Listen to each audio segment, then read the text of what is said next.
კაპიტალის დაგროვება როგორ მოხდა, ხო, საქართველოში. თითქოს ეს მახსოვრობა აღარ არსებობს საქართველოში 30 წლის, 40 წლის წინ, აი ამ ტრანზიციის პერიოდში, ხო, როცა რაღაც სოციალური დაგეგმარებითი ეკონომიკიდან გადავედით ეს კაპიტალისტურ ბიზნესზე, როგორ მოხდა ეს? თუ იარაღით არ დარბოდი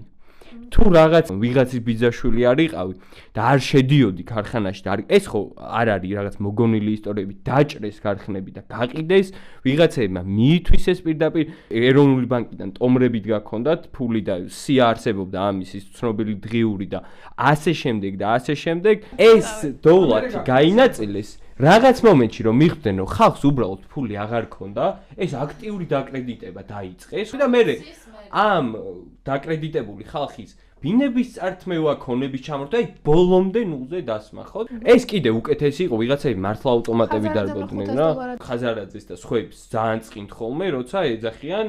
მე ვახშეს ან რაღაცა კერძო გამცესხებელს ეს პრობლემური სესხები გადააბარეს ესე იგივე გაყიდეს სესხები და მე ხა ვიღაცა კერძო მევახშეები იქნებიან მე თუ რაღაც ამომღები ორგანიზაციები იმაზე არის და ბანკები დარჩენ რაღაცა ჩამორეცხები და ეხ ესენი გამოდიან და სოციალურ პასუხისმგებლობაზე საუბრობენ თითქოს ისე შეიქმნენ და ჩვენ ვართ მე ცუდი ხალხი რომ ვამბობთ რომ უთანასწორობა არის